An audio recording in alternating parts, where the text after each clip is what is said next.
Dito sa kaliwa, makikita nyo meron ng flood control project or yung dike. Pero dito sa harap, itong barangay Bagong Ilog, wala pa. Na-demolish itong mga bahay noon, pero tinayuan siya ulit hanggang sa nasunugan lang nito. Halos maubos yung mga bahay. Ito yung residential area nila. Yung mga nakatira dito ay more than 35 years na rin. Hindi lang mga bahay dito, may mga ilang sasakyan din ang nadamay. Alam nyo ba na meron na ginawang dike dito, malapit sa Javier Bridge? Pero pagdating mo dito sa area ng Kabayan, halos wala pa dahil may mga obstruction pa. So tingnan natin yung mga halo-halo pala dito, may government, tapos meron ding private. Yan, kung makikita mo kasi dito Kabayan sa kabila, dyan pakita ko sa inyo. Meron na kasing dike na gawa dyan. So dito, hindi madugtong yung dike. Dahil syempre may mga bahay pa eh.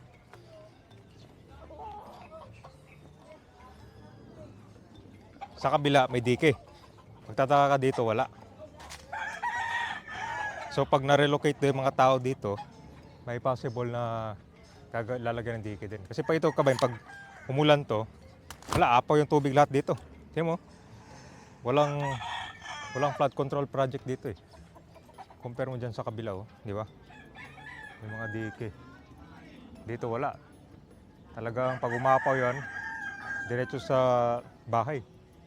Yung tubig. Oh.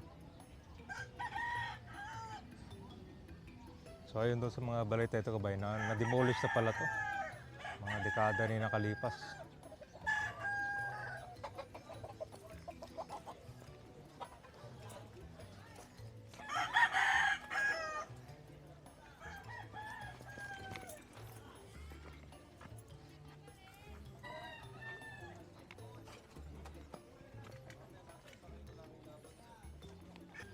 Sasakyan.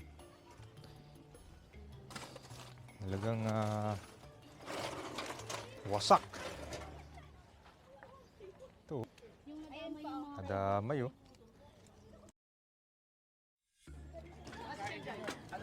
Hindi nakaligtas guys oh. Sayang. Parkingan oh.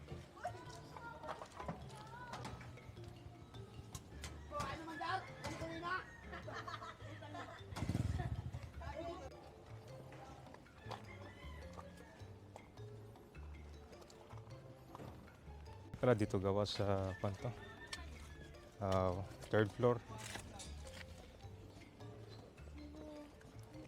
Ito yung nakakoral guys. Ito yung private area.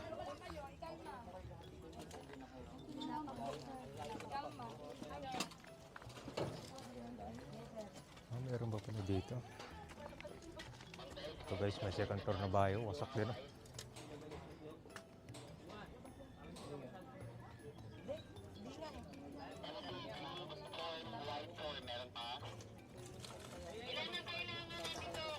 Gamit na lang nila mami yung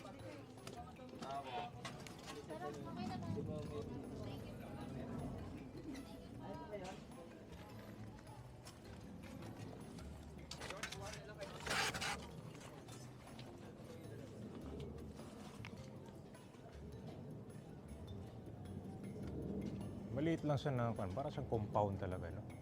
Kaso siguro sa sobrang compress, sabay-sabay na nasunog.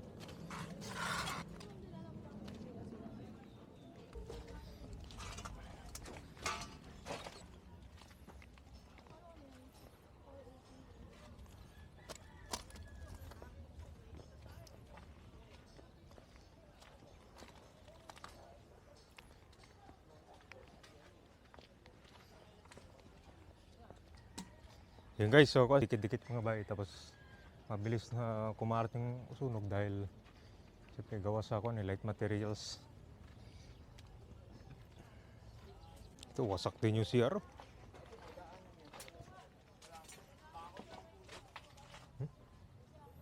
So may kwan pala to, daanan ng kubeta.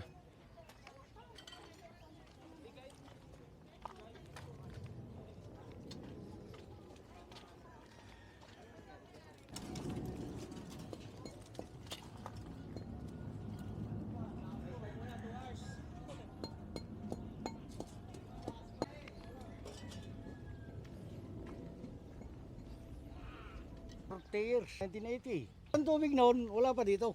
Ay, ang bahay, wala pa. Diyan pa lang. So parang nadagdagan yung mga bahay? Wala pa? Ito pa lang.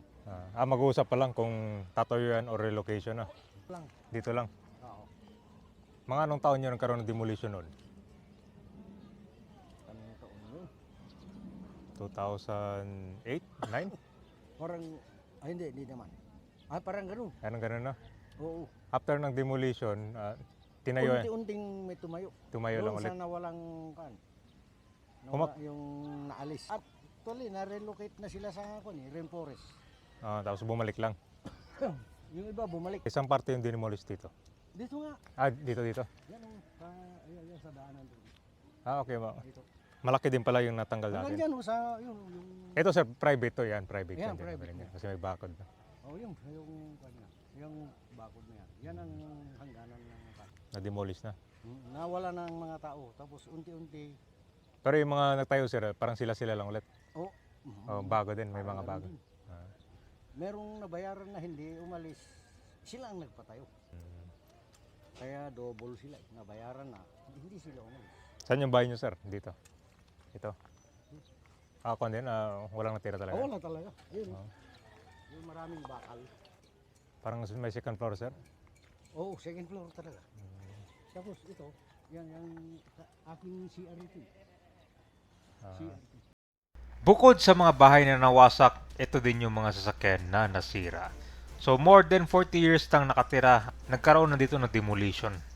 Pero nung na-demolish, tinayuan siya ulit at ito, ginawa na siyang konkreto. Tapos may mga ilan din pa nagpatayo ng mga bahay. Tapos pinapaupahan. Ganyan katindi pala. Relocation ba? Or tatayuan ulit?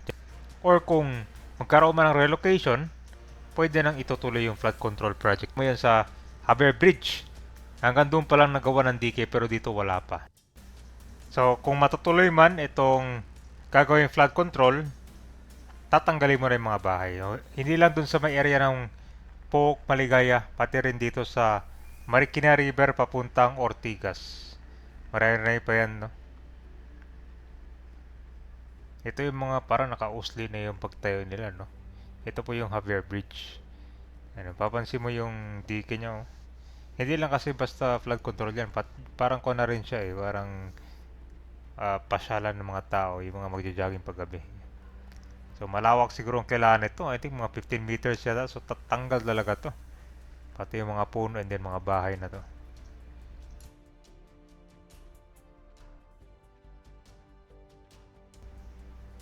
Napakalaki pala ng populasyon ngayon sa NCR.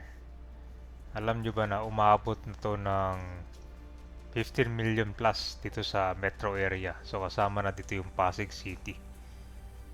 Ang pinakamalaki doon sa Quezon, pinakamaraming residente. So halo-halo ang makikita mo dito. May mga naglalaki ang mga building. Yan naman yung Central Business District. At ito naman yung residential area. Isa rin sa pangunahing adikain ni Mayor Vico Soto itong in-city vertical housing. Ang konsepto nito, walang itatapon sa labas, walang relocation sa malalayong probinsya. Pagpapagawa dito ng mga in-city housing project, yung mga on-site development. So layunin para hindi mawala ng trabaho ang mga tao at hindi mapalayo ang mga bata sa kanilang paaralan. Paramihan dito mga vertical housing project yan dahil usually maliliit na yung mga bakating lupa, highly dense area ng Pasig. So paitaas ang pagpapatayo ng mga pabahay, yung mga condo style para mas maraming pamilya magkasya sa isang maliit na plot ng lupa.